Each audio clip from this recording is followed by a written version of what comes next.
I'm Peggy Kelly, and this is Good Morning Santa Paula. It's Thursday, September 10th, and the guest today is Santa Paula Mayor Rick Araiza, and he's here to give us some updates. There's so much going on with the city, and Rick's the perfect person to have on here today to talk about several subjects. So thank you for joining us today, Rick. It's always a pleasure, Peggy. Thank you. Oh, great. Do you want to start off as normal with we talk about COVID? I know things are starting to look better in Ventura County, and how's the city preparing for that? Well, as we talked, the numbers are getting better. The state has now a tiered system, and in our weekly meeting yesterday, we are in the purple section right now. Once we get to red, we'll be able to start reopening some of the other businesses that aren't open right now. There are some barbers that are able to open, but we're looking at restaurants, gymnasiums more. They are open at 10%, but practically speaking, it looks like our numbers, although very, very good numbers, there's a couple that are still a little bit higher than what the state wants. So it takes a 3-week time in the tier, and then we'd be able to go into a new tier and reopen some of the other businesses. We're hoping to do that. Mm-hmm. County officials will be talking to the state because our numbers are so good. They feel that we should be able to start reopening real soon. As you said, we may look at what happened over Labor Day, but right now our numbers are decreasing. Everybody seems to be social distancing and following the rules, and that's helping tremendously. So we're hoping that hopefully in the next couple of weeks, within maybe by October 1st, we'll be able to open some restaurants to the inside dining. Right now, it's still allowed outside, but inside. Now, when they open the restaurants to the inside dining, would that be like maybe it wouldn't be a full opening? It would be no. Like maybe... I believe the first one would be about 25%, okay. And once we reach a certain tier, it'd be able to go to 50%. Okay. Oh, okay, great. So that helps. And then, of course, restaurants can still stay open outside, too.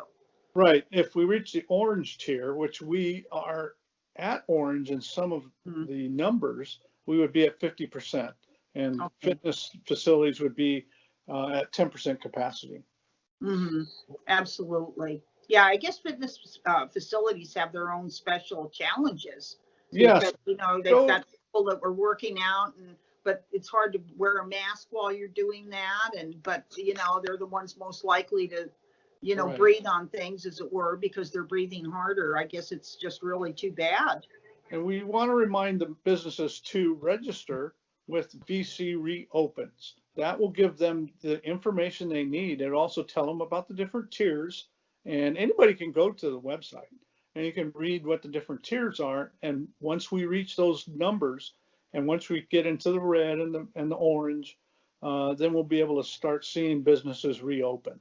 Okay, that's great. Yeah, and VCReopens.com, I think it is, and they've got all sorts of wonderful information. I was on there myself yesterday just looking at it. It's really, it'll answer any question you have. Now, speaking of still COVID, the eviction prevention ordinance. I know the city had gone ahead and adopted one, but now I guess the state has gotten involved too with some new legislation. Yes, ours was a temporary situation and is now expired, but because the state enacted one, we are under their jurisdiction as well. So there are still no evictions being processed throughout the state. So residents can continue to live without fear of being thrown out into the street, so to speak. And so our ordinance, although expired, still falls under the state ordinance. Right, and this county did have that eviction relief money that they did give landlords a certain amount of money to help, because landlords, they also need money. So it's tough all the way around, but I know they're trying to do different things for people, and this isn't the time to be too tough. Now, we also have now water shutoffs. I know that there's been a little bit of confusion out there about water shutoffs because the city suspended water shutoffs due to lack of internet. And now I guess they're trying to work with the public to see if maybe they can set up payment plans for those people that have been unable to pay. You're exactly correct. You're exactly correct. Our goal is not to shut off waters to anybody absolutely that's suffering from the pandemic. So if they come in, we'll be able to talk to them about setting up a payment plan. We did do a new ordinance in which the extension of time was given. Mhm. Now it takes much longer to shut off the water than it did in the past. So, but at the same time, we want to set up a payment plan for individuals that are having a hardship right now. So that's Right. going on at this time. Yeah, absolutely. And of course that does affect the city too, the Yes, city's not getting that revenue. our budget's getting hit hard, just like Mhm. everybody else's budget. And it's just tightening the belt and seeing what we can do to try and help people with as much as we can. So Absolutely. that's I where think we, the city's been pretty understanding about things. I mean, I know they've worked very closely with the residents and the businesses. So, they've really done their best as far as I've seen. Now, police forums. So this is kind of be interesting. This is the first one I've ever heard of, October 1st. I believe it's at 7 p.m. live stream. So what's that all yes, about? yes, the city of Santa Paula, we've been fortunate to have our own police department for many, many years. And due to the national exposure of other police departments, we were feeling that we needed to really have a forum to let people come and meet the police department, meet some of the leaders of our community and discuss their concerns with the police department. So that you and I will be involved in that back on Mhm. October 1st. It'll be 7 p.m. and it'll be live streamed. They'll be able to ask and get people's questions answered. Talk about the policing. Have the interim police chief. I think at that time probably Sure. we are testing right now for a new police chief, but Mhm. we'll have contact with him. Where I'm hoping that we get the union involved and anybody else that wants to come and ask questions about or live streamed and through video because Yeah, we I are think. still in the pandemic. Mhm. I think the way they tentatively have it set up is they're going to ask people to send their questions in via email as Right. early as they can that day or have a deadline by that day. And then it's like with a lot of public forums, somebody will go through all the questions and pick out the ones especially that have multiple people asking those questions.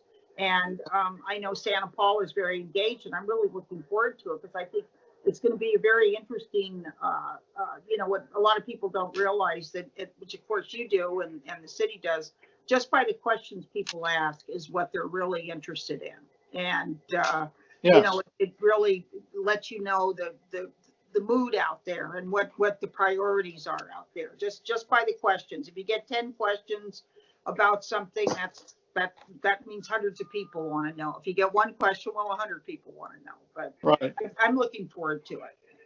I really am. Now, and you did mention that they are doing their initial interviews today for a new police chief. Yes. As I understand, they're doing the professional interviews, but by professional other police chiefs and people involved in the police department. So that's going on today. It'll narrow it down to a couple candidates. I don't know. I think it's up to 3 or 4 candidates will be narrowed down. Mm-hmm. And then once they do that, we'll have a community panel and a police department panel. So the interviews will continue until the city manager actually gets down to picking his police chief. Okay, yeah, that's a great process. That's a lot of input once again, And now, pavement management plan. I'm looking at my notes. Pavement Well, management plan. So it looks like things are still rolling along. No pun intended. it's moving along, and we're finally. When I was first elected, that was a huge topic, and people couldn't see the end of the project. And although we still have a ways to go, they are seeing a lot of streets being redone. So I think you can't drive throughout Santa Paula without seeing a street redone, but you also can drive seeing streets that Sure. need to be redone. But at least we're getting them done. There is a plan in place, and it's moving along. I'm happy to say that it's the most I've seen in 30 years. In the Yeah. last 2 years, we're not neglecting those streets, but some of the major ones are still need to be done, and we will get to them. Yes. But um, people just have to be a little patient. I know it's tough to do, but this COVID didn't help.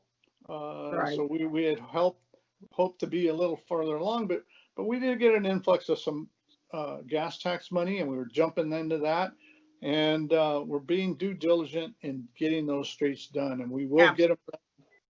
And you know, and it's true though, as you drive through town or go through the neighborhoods, I personally am noticing a difference, and it's very nice. And then of course that just makes the other ones that need the work seem worse. You know, it's a no-win situation. You know, Yeah, but it really is great. And I've had people comment that they're pleased, and it's, you know, COVID of course jumps in and kind of just slows down everything, but I think the city has been making strides on doing the streets, and I personally appreciate it.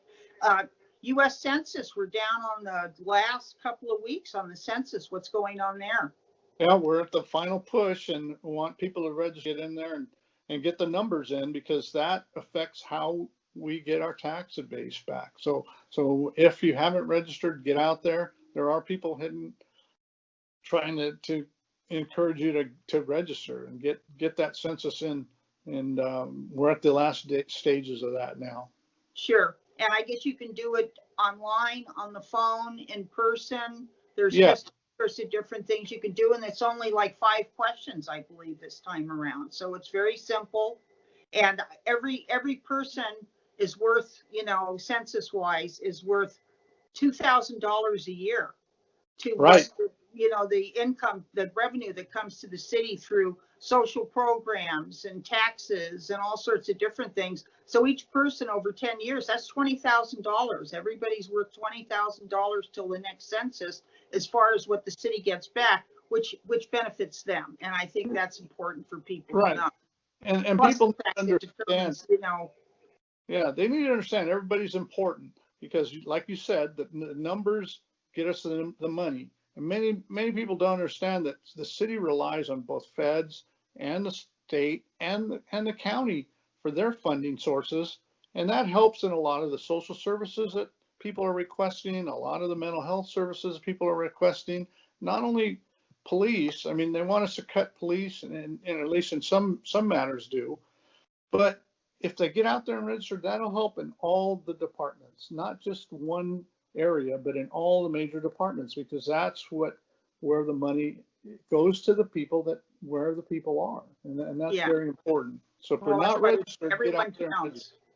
Yeah, everyone counts. So everybody go out there and do the census and count, and then that way you know that at least you're getting a portion of that $2,000 a year back in services and everything. You know, it all depends upon that, including representation in Congress. Exactly. People don't realize that that's also, so you don't want an undercount because you want to make sure you're represented in Congress.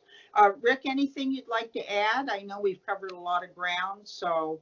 No, but keep watching City Council, because we got important items coming up. You know, we didn't get into any of that, the bond issues, but we're making decisions on that and trying to get that done before November election, because we don't know what's going to happen, and interest rates are very, very low right now. Yes. So we're trying to take advantage of that to refinance some of our bonds and hopefully save the citizens some money.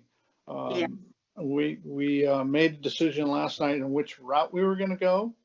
Very important. And as if anybody watched it, there was no bad choice. I mean, we had 3 different choices and 3 different ways we could go. We took the middle route.